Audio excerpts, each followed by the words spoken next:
सभी को नमस्कार। आज राजस्थान के भूगोल के जो भौतिक विभाग की बात कर रहे थे उसमें तीसरा है पूर्वी मैदान। अरावली की बात की थी पिछले चैप्टर में, आज पूर्वी मैदान है। ये पूर्वी मैदान है वो अरावली के पूर्व और दक्षिण का जो पार्ट है, दक्षिण पूर्व का जो भाग है उसका, वो पूर्वी मैदान में सम्मिलित है। तो ये जो राजस्थान का जो पूर्वी मैदान का जिसको अपन कहते हैं, ये एक समतल मैदान के रूप में है और 50 सेंटीमीटर की वर्षा के द्वारा ये भाग दूसरे भाग से पृथक होता है। इसमें मुख्य रूप से जो ज़िले आते हैं वो है अलवर, भरतपुर, धौलपुर, करौली, सवाई माधोपुर, टोंक, भीलवाड़ा, जयपुर, दौसा, ये ज़िले सम्मिलित हैं। तो भीलवाड़ा के दक्षिण की ओर से डूंगरपुर, बांसवाड़ा, प्रतापगढ़ जिलों के मैदानी भाग भी इसमें थोड़े वो सम्मिलित है। और ये मैदान दक्षिणी पूर्वी सीमा पर इसकी जो सीमा है वो विंध्यन पठार द्वारा बनाई गई है। और इसमें जो इसके मुख्य रूप से अपन 3 भाग कर सकते हैं, बनास बेसिन, चंबल बेसिन और माई बेसिन। ये इसके 3 पार्ट है पूर्वी मैदान के। एक्चुअल में ये जो पूर्वी मैदान है वो चंबल बेसिन का जो इसमें क्षेत्र थोड़ा इसमें ज़्यादा है। और प्रमुख नदी भी है इसकी।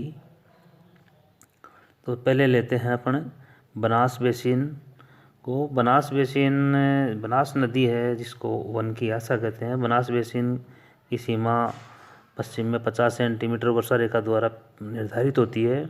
और यहाँ की जो पहाड़ियाँ हैं वो अपर्दन और अपक्षय के प्रभाव के कारण उनको स्पष्ट रूप से अपन देख सकते हैं कितनी विच्छेदित हो गई है, आनाच्छादन हो गया उनका। और इसके ऊपर जो टीले नुमा भाग है उनको पिडमोंट मैदान कहते हैं।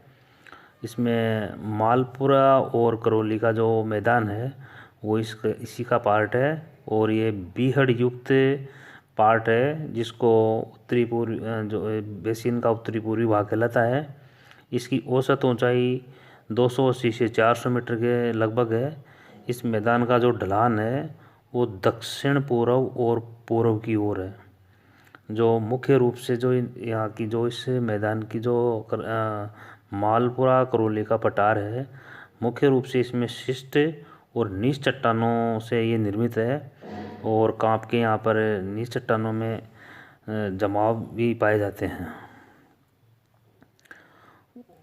और नदियों में मुख्य रूप से इसमें बाणगंगा और बनास, और इनकी जो बनास की सहायक नदियाँ हैं, बेड़च है, कोठारी है, मानसी है, धुंध है, बांडी है, मोरेल है, गंभीरी है, वागन है। तो ये मुख्य रूप से इनकी सहायक नदियाँ हैं। और समुद्र तल से जो इस बेसिन की जो ऊंचाई है वो 150 से 300 मीटर के करीब है।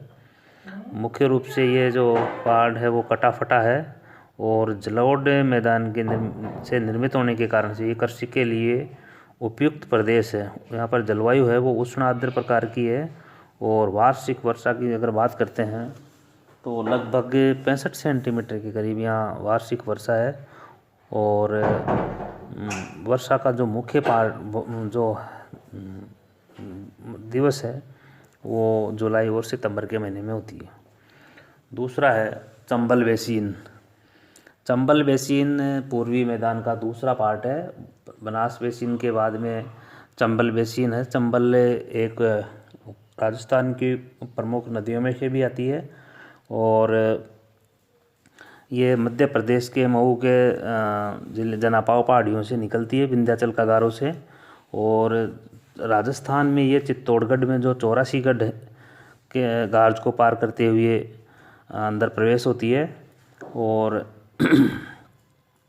विभिन्न प्रकार की इससे स्थलाकृतियाँ तो निर्मित होती है, क्योंकि दर्रे में से होते निकलती है। तो गार्ज है, तो दर्रा है, दर्रा कोटा में अभ्यारण्य भी है। और दर्रे मुख्य रूप से जो बीहड़ होते हैं उन क्षेत्रों में पाए जाते हैं।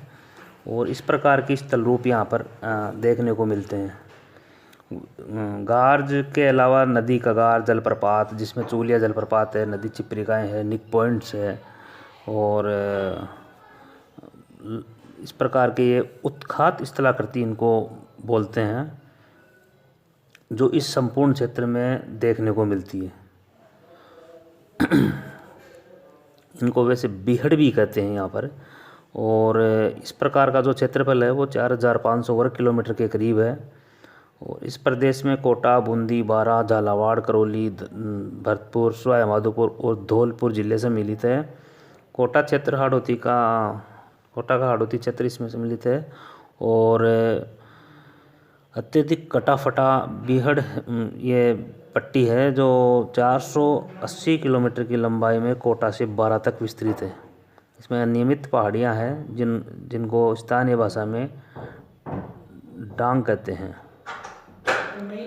धौलपुर नगर के दक्षिण पश्चिम में विस्तृत पहाड़ियाँ और भरतपुर के पूर्व में भी मंडोली नाम की पहाड़ियाँ, जिनकी अधिकतम ऊंचाई 216 मीटर के करीब है। और विभिन्न प्रकार के इनमें पत्थर भी इस क्षेत्र में मिलते हैं। तीसरा है मध्य माही बेसिन। इसका विस्तार उदयपुर के दक्षिण पूर्व में डूंगरपुर और बांसवाड़ा जिलों के बीच में है। ये माही नदी की सहायक नदियों से निर्मित सिंचित क्षेत्र है। माही की सहायक नदियों में मुख्य रूप से सहायक जो नदियां हैं उनका जो ढाल प्रवणांक है जो वो भी ज़्यादा तीव्र है, और वो लगभग 8 से 12 मीटर प्रति किलोमीटर के करीब है। और ये कच्छ की खाड़ी में होती है, अरब सागर में गिरती है। अधिकतम गहराई से विच्छेदित होने के कारण से कई मैदान भी बन गए हैं, जिनको स्थानीय भाषा में इनको बांगड़ कहते हैं। बांगड़, और इस एरिया को वागड़ कहा जाता है वैसे सम्मिलित एरिया को।